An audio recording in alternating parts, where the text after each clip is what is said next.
తిరుమలలో జరిగిన అపచారం మనకి బయటకు వచ్చింది. స్వామివారి ప్రసాదం గత శతాబ్దాలుగా, సరిగ్గా చెప్పాలంటే 300 సంవత్సరాల పై చిలుకు నుంచి స్వామివారి ప్రసాదాన్ని తిరుపతి లడ్డు కానీ దీన్ని 3 శతాబ్దాల పైనుంచి దీన్ని తీసుకొస్తూ వచ్చారు, స్వామివారికి నైవేద్యంగా ఇస్తూ వచ్చారు. ఇది మహాప్రసాదంగా భావిస్తాం దేశం అంతా.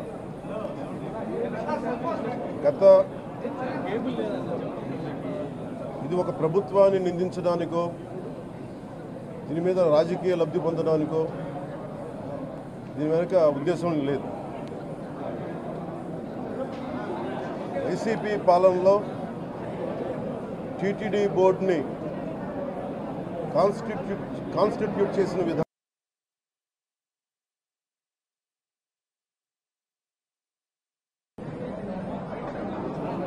ఏ గుడైనా సరే భక్తుల మనోభావాలు దెబ్బతినకుండా, ఆచార వ్యవహారాల్ని నిర్వీర్యం చేయకుండా, అపరాధం వాటిల్లకుండా ముందుకు తీసుకెళ్లాల్సిన అవసరం ఉంది. అది వారి బాధ్యత. సో టీటీడీ బోర్డుని కాన్స్టిట్యూట్ చేసిన వైసీపీ ప్రభుత్వం 2019 నుంచి సంస్కరణల పేరుతోటి, అంతకుముందు చాలా తప్పులు జరిగినాయనే వాటితోటి చాలా మార్పులు చేర్పులు పట్టుకొచ్చారు. స్వామివారి పూజా విధానాలు మార్చేశారు. శ్రీవాణి ట్రస్ట్ అని పేరు పెట్టి దాని మీద 10,000 రూపాయలు టికెట్ పెట్టారు ఒక్కొక్క వ్యక్తికి. ఒక్కొక్క కుటుంబం వస్తే 5 మంది, 4 వస్తే తక్కువ కాకుండా వాళ్ళకి 50,000 రూపాయలు వసూలు చేసి టికెట్ మటుకు, బిల్లు మటుకు 500 రూపాయలకి ఇస్తూ ఉండేవాళ్ళు. ఇది నేను చాలాసార్లు, నాతో పాటు చాలామంది భక్తులు ప్రస్తావించారు, చాలామంది రాజకీయ పార్టీల ప్రతినిధులు దీన్ని ప్రస్తావించారు. అన్ని పార్టీలు ప్రస్తావిస్తూనే ఉన్నాయి, వెలితి చూపుతూనే ఉన్నాయి. కానీ ఏ రోజు కూడా దాన్ని పట్టించుకున్న పాపాన్ని పోలేదు. అలాగే వైసీపీ పాలనలో అఫీషియల్గా ఆన్ రికార్డ్ 219 గుడుల్ని అపవిత్రం చేశారు. విగ్రహాలని విధ్వంసం కావచ్చు, రథాలు తగలబెట్టడం కావచ్చు, అలాగే 300 పైచిలకు మన దేవాలయాలను అపవిత్రం చేశారు. ఇన్ని జరిగినా కానీ ఎప్పుడు నేను గొంతెత్తుతూనే ఉన్నాను. ఆ రోజు రామతీర్థం సమయంలో కూడా రాముల వారి విగ్రహాన్ని తల నరికేస్తే అర్చకులు దాన్ని, రాముల వారి విగ్రహాన్ని ఇలా పట్టుకొని ఆయన బాధపడుతూ ఉంటే ఆ రోజు కూడా నేను తెలియజేశాను. ఆ రోజు కూడా అందరూ ఏకం కావాలి. ఎవరి మతమైనా కావచ్చు, ఎవరి ప్రార్థనా మందిరాలు కావచ్చు, దేవాలయం కావచ్చు, మస్జిద్ కావచ్చు, చర్చి కావచ్చు, కానీ వారి మనోభావాలకి దెబ్బతినేలాగా దాడులు జరిగితే బయటికి రావాలి అని అందరూ నేను కోరుకుంటే, ఆ రోజున చిలకలూరుపేట నుంచి ఉండే ముస్లిం సమాజం సోదరులు కూడా బయటకు వచ్చి ఆ రోజున మద్దతు తెలియజేశారు. ఇది ధర్మానికి సంబంధించిన వాళ్ళని ఒక పిలుపునిస్తూ ఆ రోజు కూడా వచ్చారు. మీరు కావాలంటే అది ఒకసారి మీరు ట్విట్టర్ టైం లైన్లో ఉంటుంది, అది కూడా మీరు చూసుకోవచ్చు.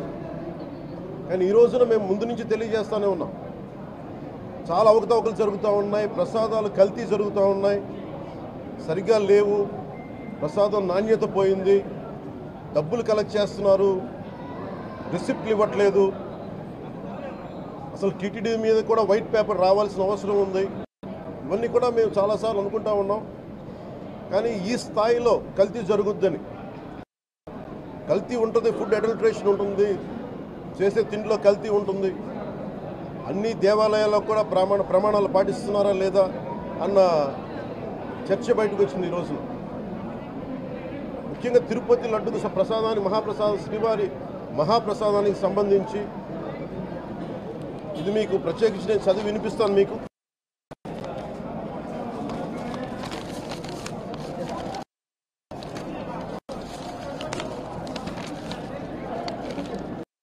ఈ రిపోర్ట్ ప్రత్యేకించి centre for analysis and learning in livestock and food of the national dairy development board వారికి శాంపుల్స్ పంపిస్తే ఇది స్టాండర్డ్ వాల్యూ లిమిట్స్ ఎలా ఉండాలి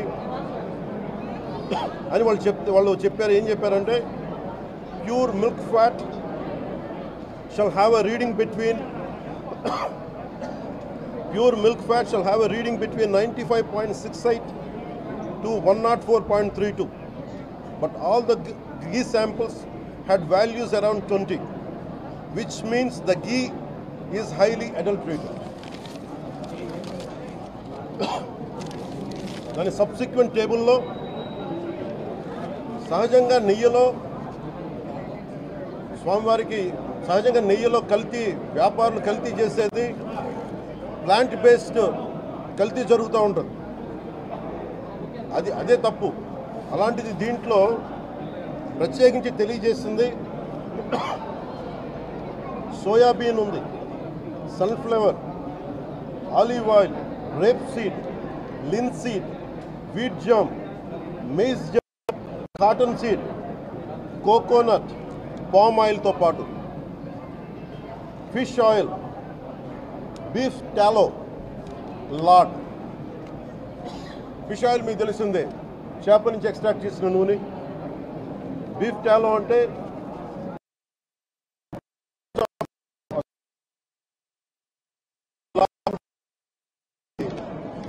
మన పందికి సంబంధించిన కొవ్వుని. ఇవి ఎక్కువ ఉన్నాయి. ఈ దారుణం ఏంటంటే శతాబ్దాలుగా పోరాటం చేస్తున్నారు అయోధ్య రామ మందిరం కోసం. దానికి కూడా వీళ్ళు 1 lakh లడ్డూస్, 1,00,000 లడ్లు ఇలా పిగ్ ఫ్యాట్ తోటి ఫిష్ ఆయిల్ 1,00,000 లడ్లు కొన్ని శతాబ్దాలుగా అయోధ్య రామ మందిరం కావాలని చాలా ప్రతిష్టాత్మకంగా తీసుకుంటే దానికి కూడా తిరుపతి లడ్లు వెళ్ళింది, టీటీడీ లడ్లు వెళ్ళింది. ఇది దేశం అంతా దీన్ని కదిలిపోయింది. ఈ రోజున ఇలాంటి అపవిత్రం జరిగింది. దీని గురించి ప్రస్తావిస్తే రిపోర్ట్లు బయటకు వస్తాయి. వైసీపీ నాయకత్వం కానీ రాజకీయ చేస్తారన్న మాట మాట్లాడుతూ ఉన్నారు. వైసీపీ నాయకులకి కానీ వారి మద్దతుదారులు కానీ నేను మనస్ఫూర్తిగా మీకు తెలియజేస్తున్నా, రామతీర్థం గొడవప్పుడు 219 గుడుల్ని మీరు అపవిత్రం చేసినప్పుడు మీ పాలనలో ఒక సగటు హిందువుగా నేను గొంతెత్తి పోరాటం చేయాలి అంటే రోడ్ల మీదకి ఆ రోజే వచ్చామని గుర్తుపెట్టుకోండి. ఆ రోజు కూడా రామతీర్థం రాముల వారి విగ్రహాన్ని మీరు అర్చకులు చేసినప్పుడు ఉంది, కానీ ఆ రోజు కూడా దాన్ని రాజకీయ పరంగా మేము తీసుకెళ్ళా. దోషులకి శిక్ష పడాలి. వీళ్ళెవరో కనుక్కోండి, ఈ రోజు వరకు మీరు పట్టించుకోవాలా. ఇది మేము చెప్తూనే నిజంగా చేయాలంటే ఈ ప్రస్తావన ఎందుకు తీసుకొస్తున్నానంటే సమాజంలో అస్థిరత లేదంటే డిస్హార్మనీ క్రియేట్ చేయడానికి మేము లేవు ఇక్కడ. కానీ తప్పు జరుగుతుంటే, దాడులు జరుగుతూ ఉంటే, అపవిత్రం చేసుకుంటూ వెళ్ళిపోతే చూస్తూ ఎవరు కూర్చోం. తప్పు, అది కూడా తప్పు అవుద్ది.